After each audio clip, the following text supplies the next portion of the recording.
ప్రభాస్ గారి సినిమా అంటేనే భారీ సెట్లు, భారీ బడ్జెట్లు, భారీ తారాగణం, భారీ వసూళ్లు అన్నీ కూడా ఆ కటౌట్కు తగ్గట్టుగానే భారీగానే ఉంటాయి. ఎంత తక్కువ బడ్జెట్ లో మూవీని ఫినిష్ చేద్దాం అనుకున్నా సరే, మొదలు పెట్టినప్పటి నుంచి పూర్తయ్యే లోపలనే అలా బడ్జెట్ పెరిగిపోతూనే ఉంటుంది. మారుతి గారు ప్రభాస్ గారి కాంబినేషన్ లో మూవీ అనౌన్స్ చేసినప్పుడే చాలా మంది కూడా ఇది మీడియం రేంజ్ బడ్జెట్ మూవీగానే అనుకున్నారు. డార్లింగ్, మిర్చి లాంటి వింటేజ్ ప్రభాస్ ని మాకు మళ్ళీ పరిచయం చేస్తాడని కూడా ప్రభాస్ గారి అభిమానులు ఆశపడ్డారు.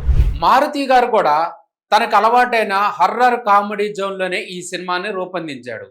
కానీ సినిమా పూర్తయ్యేసరికి 400 కోట్ల రూపాయల బడ్జెట్ అయింది. ఈ సినిమాలో భారీ సెట్స్, భారీ తారాగణం, విదేశాల్లో షూటింగ్ ఇలాంటి అన్ని విషయాల దృష్ట్యా ఈ సినిమా బడ్జెట్ అనేది చాలా భారీగా పెరిగిపోయింది. కటౌట్ ప్రభాస్ గారిది కాబట్టి రికవరీ కూడా చాలా ఈజీగా జరుగుతుందనే కాన్ఫిడెన్స్ ఉంది. బయ్యర్లు కూడా ప్రభాస్ గారి సినిమా అంటే ఎగబడి కొనటం కూడా జరుగుతుంది. మారుతి గారు ప్రభాస్ గారి కాంబినేషన్ లో వస్తున్న రాజాసాబ్ మూవీ 2 తెలుగు రాష్ట్రాల్లో కలిపి 200 కోట్ల రూపాయలకు పైగా థియేట్రికల్ బిజినెస్ జరిగిందని ఇండస్ట్రీలో టాక్ వినిపిస్తుంది. ఆంధ్రాలో 85 కోట్లు, రాయలసీమలో 40 కోట్లు, నైజాంలో 70 కోట్లు పెట్టి రైట్స్ తీసుకున్నట్లుగా ఇండస్ట్రీలో టాక్ అల్చల్ చేస్తుంది. ప్రభాస్ గారి సినిమా సోలోగా రిలీజ్ అయి ఉన్నట్లయితే సాధారణ టికెట్ రేట్స్ ఉన్నప్పటికీ రికవరీ చేయటం అనేది చాలా సులువుగా ఉండేది. రాజాసాబ్ మూవీ సంక్రాంతికి రిలీజ్ అయ్యే అవకాశాలు ఎక్కువగా ఉన్నాయి.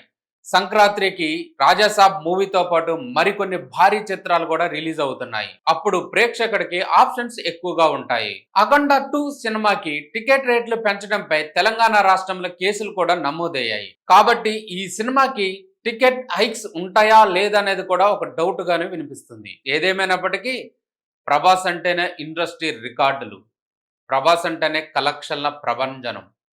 ప్రభాస్ మూవీ ఎప్పుడు వస్తుందని ప్రపంచవ్యాప్తంగా ఆయన అభిమానులు ఎదురు చూస్తూ ఉంటారు. 400 కోట్ల రూపాయలు ప్రభాస్ కటౌట్ కి చాలా తక్కువ. ప్రభాస్ గారు కన్నెర్ర చేసి బాక్సాఫీస్ వైపు చూస్తే చాలు 1000 కోట్ల కలెక్షన్లు వస్తాయి. ప్రభాస్ గారి కటౌట్, ప్రభాస్ గారి ఫ్యాన్స్ స్టామినా, సంక్రాంతి పండగకి రావటం, ఇవన్నీ మంచి విశేషాల దృష్ట్యా రాజాసాబ్ మూవీ భారీ ఓపెనింగ్స్ తో పాటు భారీ కలెక్షన్స్ రాబడతాయని ప్రభాస్ గారి అభిమానులు చెప్తున్నారు. ఎవ్వరిని నొప్పించని గుణం, మంచి మనసు, సహాయం చేసే తత్వం ఇవన్నీ కలగలిపిన ప్రభాస్ గారి మూవీ రాజాసాబ్ రిలీజ్ అయి భారతదేశ చలనచిత్ర రికార్డులో తిరగరాయాలని మా మ్యాక్స్ టీవీ కోరుకుంటుంది.